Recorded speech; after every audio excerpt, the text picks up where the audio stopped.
Assalamualaikum warahmatullahi wabarakatuh. Nama saya Faiz Emri Muhammad, kelas B Hukum Pidana Internasional. Kali ini saya akan menjelaskan mengenai rangkuman materi hukum pidana internasional. Hukum pidana internasional merupakan bidang ilmu hukum yang masih berusia muda, walaupun cikal bakal hukum pidana internasional sudah ada sejak beberapa abad sebelum Masehi.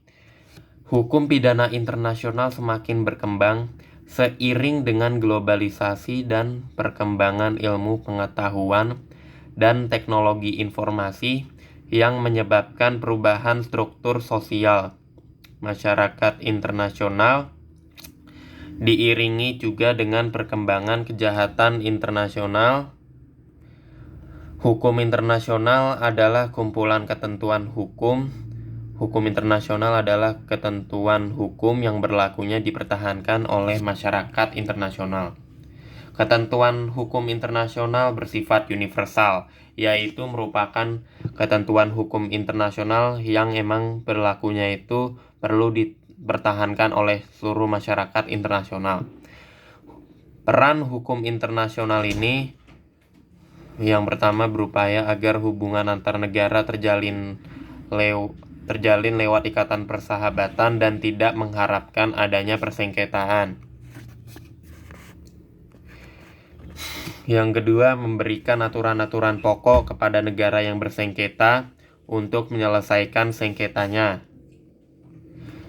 Yang ketiga, memberikan pilihan yang bebas kepada para pihak tentang cara, prosedur, ataupun upaya yang seyogyanya ditempuh untuk menyelesaikan sengketa.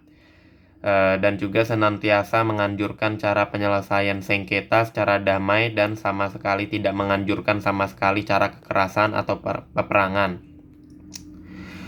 Menurut Sugeng Istanto, subjek hukum bagi hukum internasional itu yang pertama ada negara, yang kedua ada organisasi internasional, dan yang terakhir itu individu. Suatu kejahatan dipandang sebagai kejahatan internasional jika mengguncang secara dalam hati nurani kemanusiaan. Yang kedua, mengancam perdamaian, keamanan, dan kesejahteraan dunia. Yang terakhir merupakan pelanggaran berat tujuan dan prinsip-prinsip yang sudah diterapkan oleh PBB. Klasifikasi tindak pidana yang merupakan tindak pidana internasional itu yang pertama ada the crimes of genocide atau kejahatan genosida, yang kedua crimes against humanity atau kejahatan terhadap kemanusiaan, yang ketiga war crimes atau kejahatan perang, yang terakhir adalah the crimes of aggression atau kejahatan agresi.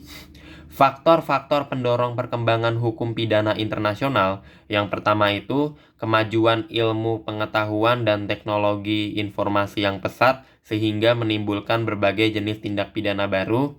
Yang kedua, timbulnya kesadaran umat manusia atas penghormatan nilai-nilai kemanusiaan universal. Yang ketiga, kesadaran masyarakat internasional atas kebutuhan bekerja sama dalam menghadapi masalah bersama.